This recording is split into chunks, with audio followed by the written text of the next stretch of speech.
夏が終わる前にレゲエをやりたい。ということで今日のテーマはレゲエだよ。夏の雰囲気を感じるラテン音楽の中でも特に有名なのはサンバとレゲエだと思う。でもレゲエは実はラテン音楽ではないよ。日本ではラテン音楽扱いされやすいけど、ラテン音楽はラテン語が起源の言語を使う国家や民族が発祥の音楽のことを指す。中南米の国の大半はラテン語が起源の言語を話しているんだけど、レゲエ発祥のジャマイカは英語圏だからラテン音楽にはならないわけだね。この話は今日の動画の後半で話す。レゲトンに大きく関わってくる。でもまずはレゲエの話からしよう。レゲエはスカから派生した音楽ジャンル。スカはウチャ、ウチャッとリズムの裏の部分で音を鳴らすのが特徴。レゲエはスカ特有の音はそのままにテンポを大きく下げたのが特徴と言えるね。ロックステディはスカがレゲエになるその過渡期に生まれた音楽ジャンル。テンポはスカより遅くレゲエより速い。まさにスカとレゲエの間って感じの曲。ルーツレゲエはレゲエの中でも特にレゲエらしさがある音楽のこと。レゲエといってもいろいろな曲調があるから、スノでもレゲエだと効果が安定しない。レゲエらしいレゲエを作りたいならルーツレゲエと細かく指定した方がいいね。ダブは音の加工やエフェクトを多用した独特の雰囲気があるレゲエのサブジャンル。ダブはレゲエの枠を飛び越えてさまざまな音楽に多大な影響を与えた。レゲエよりもむしろ EDM 系において語られることの方が多いかもしれないね。でもスノのダブはレゲエ要素も強いからレゲエを作るスタイルとして使えるよ。それじゃこの3種類のスタイルがどんな曲を生成するか聞いてみよう。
夏の終わり風がささやく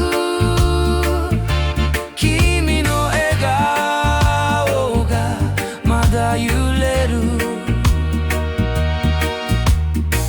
何も言わず手を離した夏の終わり風がささやく君の笑顔がまだ何も言わず手を離した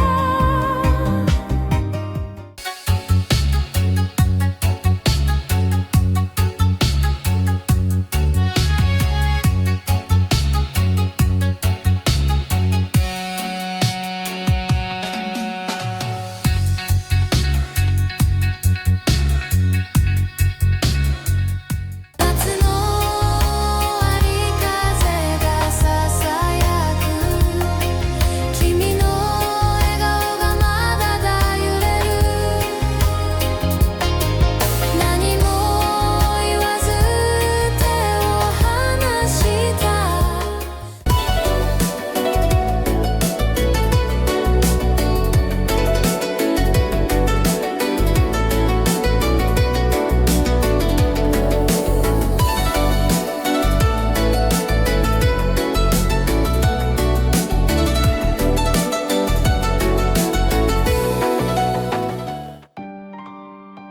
3種類のレゲエのスタイルがどんな曲を生成するか聞いてもらったよ。レゲエは結構他の曲と混ざりやすく、いろいろなジャンルをレゲエ風に変えられる。ただレゲエ特有のリズムの裏で鳴る音、これは当然何の曲と混ぜても入るから、そもそもレゲエに興味のない人は使いにくいスタイルと言えるかもしれないね。動画の後半ではレゲエに名前が似ているレゲトンのスタイルを解説していくよ。ダンスホールはジャマイカでレゲエの次に流行した音楽ジャンル。本来はいろいろなリズムのあるジャンルだけど、スノだとラテンのリズムになることが多い。ラテンのリズムは3-3-2の形。タという感じのリズムだね。そしてダンスホールに影響を受けてパナマで生まれた音楽がレゲトン。パナマはスペイン語の国家なのでレゲトンはラテン音楽になるんだ。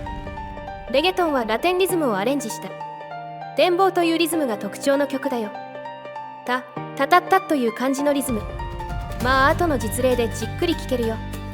レゲトンはダンスホール経由でレゲエの影響を受けた曲ではあるけど、ラテンリズムのラテン音楽だからレゲエとは結構違う部分も多いよ。ムーンバートンはレゲトンの派生、 EDM や DJ の要素が加わったレゲトンだよ。それじゃこの3種類のスタイルがどんな曲を生成するか聞いてみよう。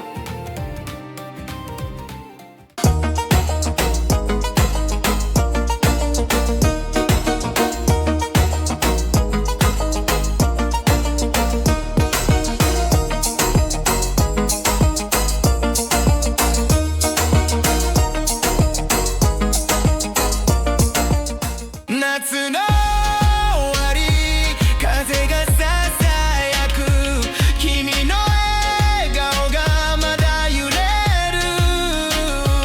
何も言わず手を離した、それでもまだ忘れ夏の終わり、風がささやく君の笑顔がまだ揺れる。何も言わず手を離した、それでもまだ忘れられない。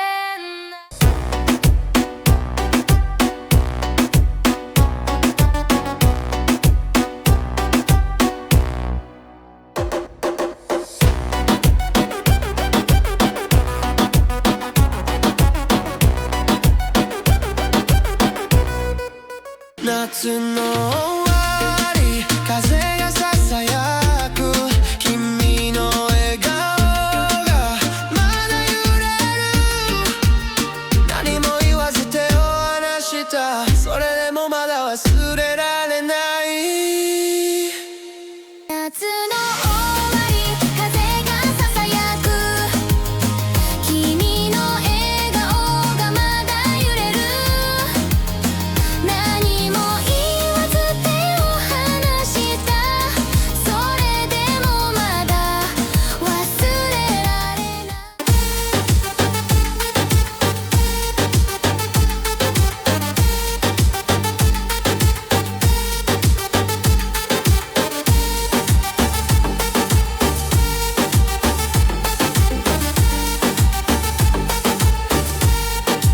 い。夏の終わり、風がささやく君の笑顔がまだ揺れる。何も言わず手を離した、それでもまだ忘れられない。終わり、風がささやく君の笑顔がまだ揺れる。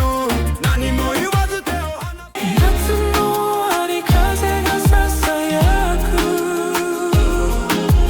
君の笑顔がまだ揺れる。何も言わず手を離した、それでもまだ。3種類のレゲトンのスタイルがどんな曲を生成するか聞いてもらったよ。レゲエとレゲトンは名前は似てるけど、音楽的には結構差のあるジャンルでもある。